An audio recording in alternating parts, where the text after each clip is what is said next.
Rise and grind, folks. This is another video. This is an AC maintenance on a carrier air handler unit and heat pump.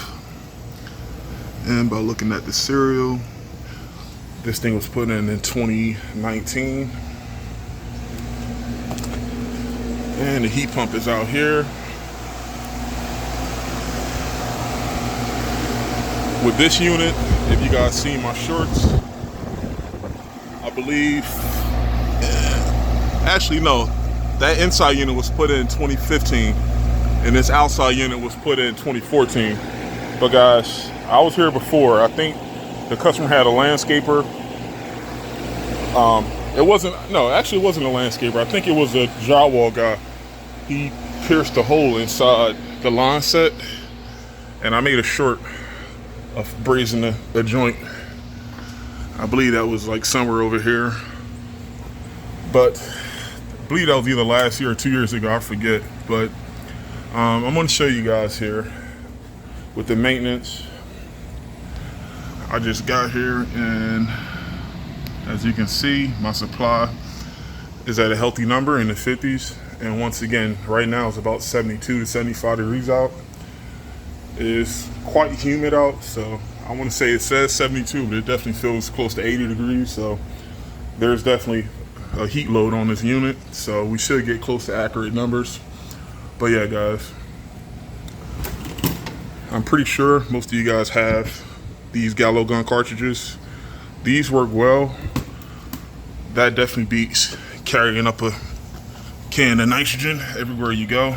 But guys, this is a great setup. These Easy Trap float switches, and they have the transparent drain, so you can pretty much see. Right now I just flushed the drain, and as you can see the water moving there. This is okay. If this is like dark and gunky, instead of using my Gallo gun, which is not a smart idea, because if I use my Gallo gun here, all that stuff is going to get blown right back up towards me. But they give you a brush with these Easy Trap float setups here. And all you have to do is, most importantly, make sure there's nothing solidified in the drain. So you see what I'm doing? I should be able to push this all the way through to the other side. And also, guys, most importantly, you want to test this drain here. And I just heard my outside unit turn off. That's very important, guys, especially if you got float switches above the living space. Never assume that the float switch is working. Always test it. I mean, the hockey puck float switches, you guys already know how I feel about those. I always use the secondary float switches on the drain, but this one, as you can see, it just lifts up. And guys, based on what I just heard, I'm pretty sure this kills the Y terminal in the event of your drains backing up, because I just lift up that float switch and our unit outside turned off, which is what we want.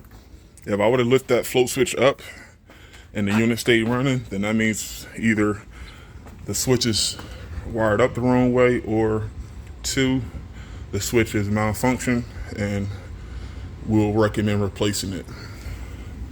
But guys, based on the unit turning off, I'm pretty sure it's a time delay. I just gotta wait for it to turn back on. But based on the unit turning off, I feel pretty good that this float switch is doing its job. And we also looked at the filter inside. Filter is still clean. And yep, our fan just turned off. So I'm pretty sure that that thermostat upstairs is on a time delay. So we just have to wait for it to turn back on. But while we wait for this to turn back on, I'm gonna get my drill and I want to open up the panel here. All right, guys. Our unit just turned back on.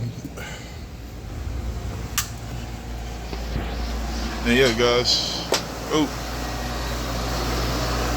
This outside unit is about 10 years old. This is a heat pump.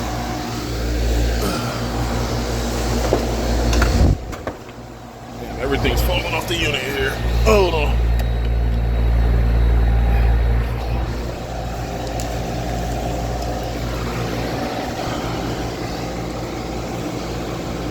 And it's 42. I'm looking at the model number. It's a 3.5. 4914. That's 10 years old. And it looks like you got some work done already out here before. 2 caps. And I believe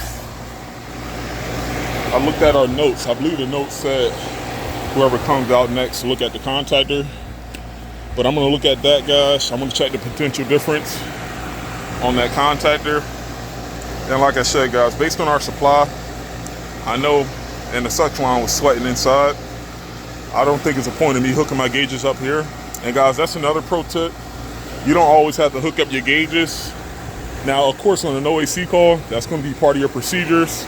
But if you're on a maintenance, there's other methods you can use that can verify proper charge without hooking up your gauges. Because guys, I mean, there's nothing wrong with hooking up your gauges, you know, for newbies to get used to it. But guys, as far as hooking up your hoses on every call, eventually you don't want to have a loss of charge at the unit, guys. So starting off, you know, I know guys, you know, you do it just to get the hang of it as far as hooking up your gauges onto equipment. But eventually you don't want to do that on every maintenance. Some no AC calls, depends on the scenario. It might be best to, like you said, throw your low side on to make sure you're above threshold. Make sure you're not at freezing. But in this case, guys, even though I know we came out here to do an AC related or to do a refrigerant related repair before, based on our supply and the fact that our suction line is sweating, I'm not going to really throw my gauges on here. But I will get my meter. I got to get it from inside. I will get my meter, and I'm going to check the potential difference across the contactor. I'll see you guys in a little bit. All right, guys. Just as a recap, this contactor didn't have a potential difference, but as you can see, a low voltage short was on the horizon. So I took a few pictures of this and I showed the customer. I actually brought him out here to show him this, and the customer definitely wanted to just replace his contactor. And guys, remember, this heat pump is 10 years old. So staying on top of maintenance and getting the smaller things taken care of before it snowballs into a bigger issue is definitely important. But we got a new one put in.